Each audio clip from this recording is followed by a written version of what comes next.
It was the era before social media, and when being flashy wasn't necessarily a bad thing. Welcome to Ms. Mojo, and today we'll be counting down the top 10 decade-defining fashion trends of the 1990s. Let me see if it changes colors on me. For this list, we chose trends that may have been introduced in other decades, but which became so popular in the 90s that they truly defined the decade. Okay, I'm gonna have to start helping you buy your clothes. Number 10. Rachel hair. I mean, Jennifer Aniston has amazing hair. Seriously, let's just start with that. Who would have thought that when Jennifer Aniston sat in her stylist's chair, those two would create such a trend-setting duo? Everyone we knew who watched Friends has tried some variation of the classic cut at some point in her life. Wait, is there any chance that you can look at this as flattering? I mean, she's doing it because she wants to be more like you. Well, then, couldn't she have just copied my haircut? And since there weren't too many of us who didn't watch the show, there were literally Rachel copycats everywhere. This just makes everything so perfect. To get that cut now would age you by 20 years. But when Rachel went from her boring brunette mop to this cropped, multi-layered coif, she not only defined a generation, but became America's sweetheart. The hairdo, the Rachel hairdo. Yeah. Of the 10 years, how long was that really on for? Honestly, that was about a year. First season. Second season, it was gone. Really? So that baby had some legs. Number 9. Bucket hats. It's too late to sue. I'm all over the city looking like something that got caught in a drain. Once upon a time, somebody put a bucket on their head and said, "Yes, this looks amazing!" Hats in general were still a very common accessory back then. But this rimmed bowl was the style you wanted to be caught wearing. I'm liking this. A personal ad on a billboard? The whole city would see it. Cody, you rock. Kind of like a fisherman hat, but with a lot more flair. Boys and girls alike wore it regardless of the occasion, though it was extremely popular in the ever-expanding rap community. The best rapper you've heard is LL Cool J, Kamikaze, take a look at what I've done. This style of hat has popped up on the radar every now and then, but it has yet to make a full-blown comeback. I just wanted something really girly for the girls. I'm a bit of a tomboy. I like to be kind of boyish, so I wanted the girls to be able to still rock out and be cute all summer.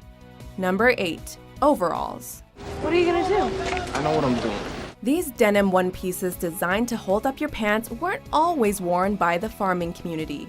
From overalls to baggy pants to mom jeans, it seems as though pants in this decade were designed to be as unflattering as possible. That is the most unflattering item of clothing I have ever seen you wear, and I'm including 2008's turtleneck with smiley face vest. When it came to overalls, everyone had a pair, and with it came the responsibility of deciding how to wear them. Sure you guys don't need any help? There were so many options: one shoulder, two shoulder, or clipped but off the shoulder. Bang! You out of there! Oh, and it definitely helped if your pager was rocking the front pocket. Why you gotta waste my flavor? Damn! Since then, they've circulated store racks, mainly in the form of shorts, but they come and go as quickly as the seasons. I see home plate up here. I see pictures mound in here, and I see little boys' dreams coming true everywhere. Number 7. Mood rings. From black to brown, yellow, green, to the most desired shade of violet blue. Go into any trinket store or tourist shop, and you might still find these babies for sale. Ooh, that's a pretty ring you're wearing. It's a mood ring. It tells what mood I'm in. It doesn't work. It always says black. It's only black when you're around because you put me in a bad mood. It didn't matter that people's moods tended to change with the temperature of the room. Teenagers suspended disbelief because mood rings were like totally sweet. Just tell me you're better. I'm not better. My mood ring's been black for 3 days. Then fake it. These wearable liquid crystal thermometers were actually invented in the mid-70s by 2 inventors who wanted to sell the jewelry for a much higher price. Mood ring.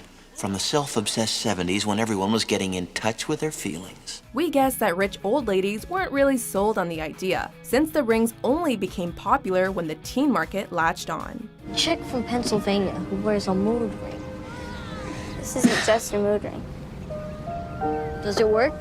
Well, it doesn't open cans or anything, but it's sort of a reminder of a friend of mine. Number 6. Platform shoes. What you wanna be? You gotta get with my friends. If you grew up in this era, then you will immediately associate platforms with the Spice Girls. Hands down, no other 90s group had a bigger fashion influence than these British pop divas. Yo, I'll tell you what I want, what I really, really want. So tell me what you want, what you really, really want. Worn mainly by Baby, Scary, and Ginger Spice, these three convinced even tall girls that they could use an extra 5 inches. Compared to any other high-heeled shoe, these were definitely the most comfortable. And you might even remember wearing them to gym class, because this was the 90s, and that's what we did.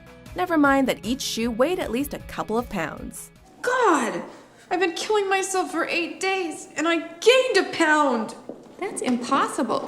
Did you deduct 16 pounds for your shoes? Number 5. Butterfly clips. Come my lady, come my lady, you're my butterfly, sugar, baby. Because girls and young women everywhere were really fed up with not wearing insects on their head, butterfly clips were the true solution. In fact, butterflies were pretty much stuck to everything in the 90s.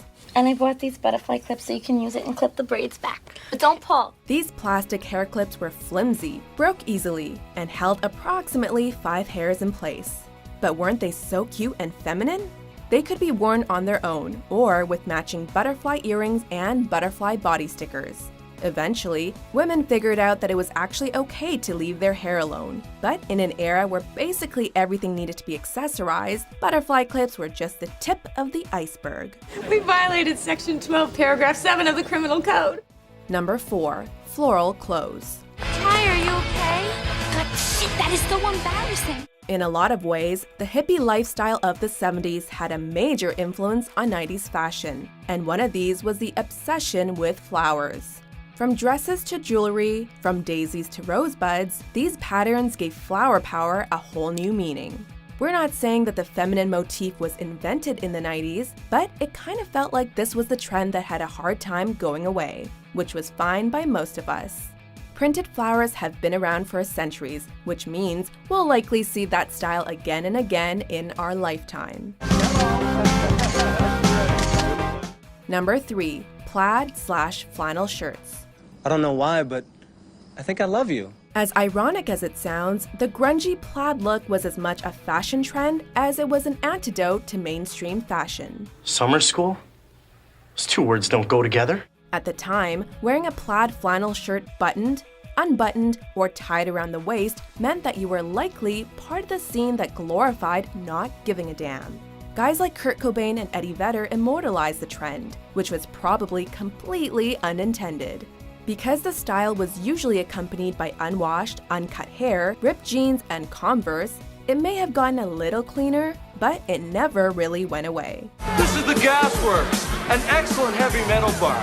Always a babe fest. And they got a food table too. Seattle grunge is locked away in the past, but it looks like flannel and plaid shirts are here to stay. Ew! Get off of me! Ugh, as if. Number 2. Chokers. What do you care what he thinks, Murray? I'm the one that has to look at you. That was a big mistake. Okay, we know chokers have been around a hell of a lot longer than 20 years. But in the 90s, it would have been hard to find a girl not wearing one. Or 2 or 3 of these things. This is raging. Let's do a lap before we commit to a location. And there were so many styles to choose from, one for every type of gal. The soft and feminine velvet ribbons with teardrop beads, the sporty shell and hemp versions, the edgy spider webby tattoo ones, or the hardcore spiked dog collars. Some of these have recently made a comeback, and since chokers are actually kind of flattering, it's likely they'll never completely go away. Before we unveil our top pick, here are a few honorable mentions. In case for these hot looks, it's easy. Only Pretty Crimping Curl can do it. Pretty Crimping Curl! Let's get styling, girl! This is the snap-on bracelet, and to put it on, all you do is slap it on. I was obsessed with these slap bracelets. Juicy Summer Jellies. Preschool girls just $29.99. Black hand crochet dress that 18-year-old Tyra wore midway through the show. Number 1. Crop tops. No other item of clothing in this decade single-handedly drew a line between girls who were comfortable with their bodies and the rest of us. How else were 14-year-olds supposed to show off their belly button rings? It's gone. Look, Julie, is there anything else? By today's standards, showing off a little tummy, especially without the added coverage of high-waisted Levi's, won't even scandalize grandma. But back then, there was a line that didn't get crossed, at least for a little while. We have Britney and Christina to thank for that kind of hyped-up sexuality that made the crop top mark the end of teenage naivete. But ultimately, we owe them for making it the most defining fashion trend of the 1990s. You got the look, the walk, but popularity can be fleeting. Trends change, people change. It's all about details. So, do you agree with our selections? What is your favorite fashion trend from the 1990s? I'm gonna find the perfect hat for me to wear and everyone else. For more stylish top 10s published daily, be sure to subscribe to Ms. Mojo. She definitely has a haircut now, not just pretty hair. It is a classic haircut over the years that has been worn by many people.